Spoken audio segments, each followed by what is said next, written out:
Welcome to the first lecture in Educator.com's Advanced PHP with MySQL course.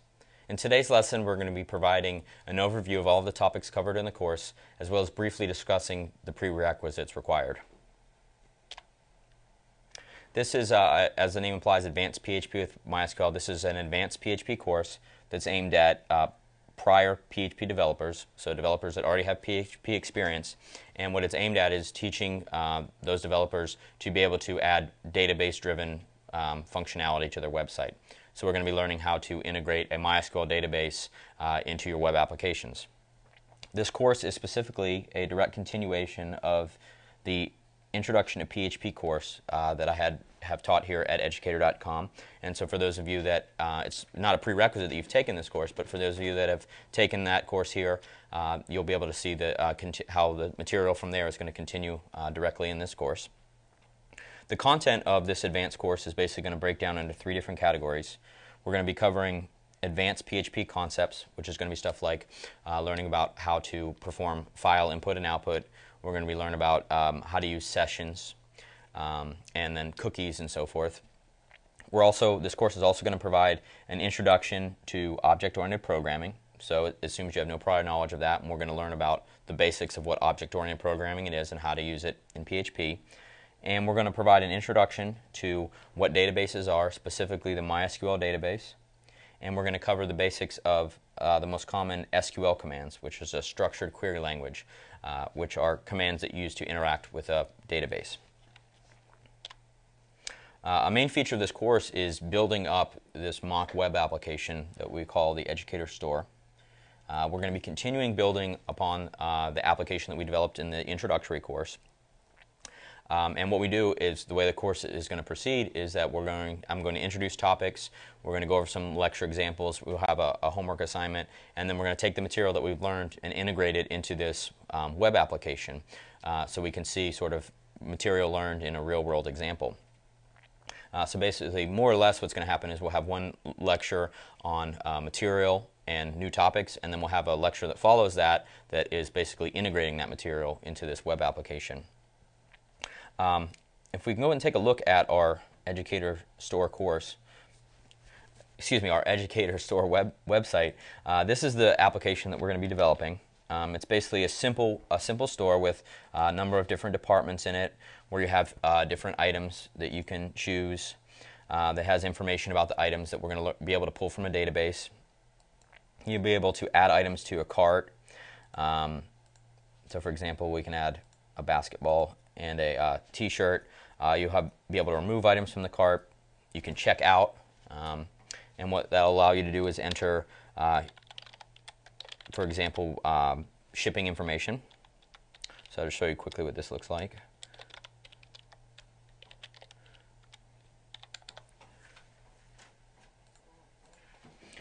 And what you'll be able to do is go ahead and submit an order, and it'll actually store the order in the database. So we're going to be developing on the front end of the store this shopping cart functionality that we just sort of looked at. On the back side, we're going to be creating an administrator website called the Educator Admin Site, where we'll be able to log in and then perform administrative functions on the site. For example, we'll be able to add a new department to the store if we wanted to using this interface. Let's create a department called Winter Clothes. And then we can add items to our department. So we would be able to select the winter clothes department, and we want to add our winter jacket to it, and then add it to our department. And then what we'll be able to do is this is going to be making changes directly in a MySQL database.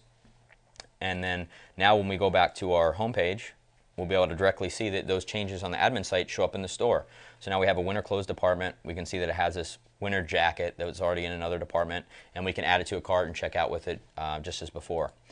Additionally, there's a view order section of this administrative website where you'll be able to go and view any orders that users have placed. For example, we can look at the second order that was placed that was of this value at this time, and this is the order that we just placed, and it shows the item number and the quantity and so forth. And so it's going to store information about those orders, and we're going to learn how to implement all this. Initially, a lot of this is going to be done in a file-based database system. We're going to be using, we're going to learn about file input and output to implement the storage of this data, for example, information about the items in the departments in files. Then we're going to migrate it as the course progresses over into a MySQL database, and then just continue to add functionality to it, such as being able to update things, delete things, for example, deleting departments, being able to view orders, and so forth. And then as part of our user authentication, we'll be able to log out, and so we can we'll learn how to implement a basic user authentication login, logout system. So just as mentioned, what we'll be creating is a session-based shopping cart that's going to utilize cookies, which is a term you may have heard about before. If not, we're going to learn about that in the course. We're going to learn how to create a MySQL backend for this website that's going to allow us to store all of the data about the store's items, about its departments, about orders placed. And then we're going to be developing that separate administrative interface to do things like we saw, like adding new departments, deleting departments, to be able to view orders, and so forth. And we're going to learn how to implement a basic user authentication system for that. That's going to allow us to basically, when a user logs in, to verify against a MySQL database if that username and password for a particular user are valid, for example. As far as object-oriented programming goes, this course is going to provide an introduction to it. So we're going to assume no prior knowledge of object-oriented programming. We're going to talk, some of the topics that we're going to talk about as it relates to object-oriented programming are classes and objects, which are two terms you may have heard used before, and they're basic object-oriented functionality programming concepts. We're going to be learning about those. We're going to be learning how to create your own user-defined classes, and then we're going to learn how you can use object-oriented functionality to basically improve your code and to make it more flexible, for example. So we're going to learn about the benefits of why you also use object-oriented programming. So MySQL, as you may already know, or likely know if you chose to take this course, is a relational, it's called an RDBMS, Relational Database Management System. And basically it's a system that is used to manage and store large amounts of data. For example, maybe you have a store with 1,000 items in it and you want to store all the information about it, or you have 100 customers and you want to store all of their addresses and so forth. You typically use a relational database to do that, and MySQL is a relational database with sort of a system built on top of it that allows you to manage that database and interact with it. A main feature of this course is not only will we be learning about how to set up a MySQL database and how to interact with it using what's known as SQL, which is structured query language, we're also going to learn, as importantly, is how to do that from PHP code. So there's sort of two different topics we're going to be covering. We're covering how to use a database, how to set up a database, and then we're going to cover how to take what we know about databases and implement that so that we can interact with it in our PHP code. So as far as interacting with databases, students are going to learn how to query a database, which is request information from a database. Say, for example, give me all of the orders in the database that were placed in the last month. You're also going to learn about inserting, updating, and deleting entries in the database, and these actually directly correspond to SQL commands, structured query language commands, which you may have heard about before. And then when you query a database, it's actually known as a select command. And so we're going to learn about these 4 different commands and how to use them. First, and just as using a database as you would through MySQL, just in plain MySQL, and then also through PHP. So for example, one of the things that we're going to be doing is we're actually going to be working at the command prompt. There's a program we're going to learn about called MySQL Monitor, which basically allows you to connect to a MySQL database and do things like run queries and run these SQL commands we were talking about. So for example, something you'll learn about is a select query. Let's say we want to pull up information about all of the items in our particular store. We can run a query from this MySQL Monitor program, and this is something you're going to see run live in the code in the lectures, and you'll be able to see the results of that. And so what you're going to do is you're going to learn about the commands, and then you're also going to get to see them in action. So this basically is our way of teaching MySQL and SQL and how to learn to run commands and how to learn about MySQL databases. And then we're going to move it and shift it over to where we're actually going to be doing this sort of interaction, not from a command line, but from a PHP program. So just to cover a little more specifically the topics that we're going to examine in this course, we're going to learn about file input and output. We're going to learn how to read from and how to write to files. we're going to learn the details of the HTTP post method, and specifically we're going to learn how to upload files using HTTP post method. And what that's going to allow us to do is actually on our administrative interface site, when we add a new item to the store, as you saw in the store, all of our items have images. We're going to learn how to be able to upload an image for a new item, for example, and we're going to learn about the details of the HTTP post method in order to do that. And if you don't know what that is, we'll be learning about that in this course. As mentioned, we're going to be covering the basics of object-oriented programming. We're also going to talk a bunch about what cookies are and something known as state, and we're going to talk about how we can use cookies and functionality built into PHP to implement sessions. And basically what that's going to allow us to do is implement our shopping cart.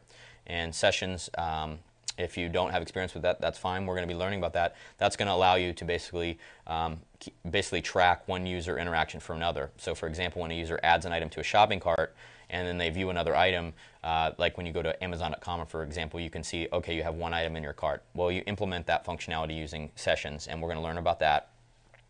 We're going to learn about how to set up a MySQL database and what a MySQL database is and how to interact with it on a basic level. We're going to talk about the details of SQL, or the structured query language. As mentioned, we're going to learn about the select command, and we're also going to learn about the insert, update, and delete commands, which are basically the four most common commands that you'll be using with MySQL. And so we're going to learn about how to use those in this MySQL Monitor client program, and then we're going to learn how to implement those in PHP, which actually is this next bullet point. We're going to learn how to access a MySQL database from PHP, and then we're also going to learn how to implement basic user authentication system, where we're going to take what we've learned about PHP, about using MySQL from PHP, and be able to query or request information from our MySQL database and say, does this user exist in the database with this username and password? And we're going to show how to implement restrict access to pages based on whether that user exists or not. So you may have already figured out the course prerequisites from what we've talked about in the slides. Basically, you just need a solid understanding of the basics of the PHP language.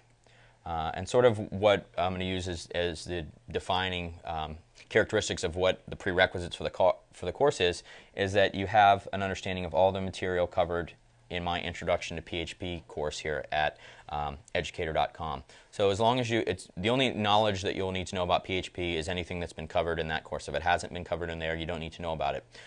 So for those of you that haven't taken that course and have some PHP experience, you can go there and look at the lessons and see that if you understand everything, and if not, take lessons and learn about the material that was going to be used in this course. And also you can use it as a way to brush up on any material to prepare for this course. And it's also assumed that for this course, students are going to have no prior experience with either object-oriented programming or with working with databases. And that's one of the main features of this course, is that we're going to be, for databases, for example, assuming you've never worked with a database before, so we're going to teach you the basics of how to set it up, how to create it, how to interact with it, and then how to use it from PHP. And then object-oriented programming, we're going to introduce that as if you have no object-oriented program background. If you have either background with either of these, that's great. It's going to help in the understanding of the material, but it's definitely this course was designed so that you don't have need to have prior knowledge or experience with these two areas. So that ends today's lesson. Thank you for watching Educator.com, and look forward to seeing you next time.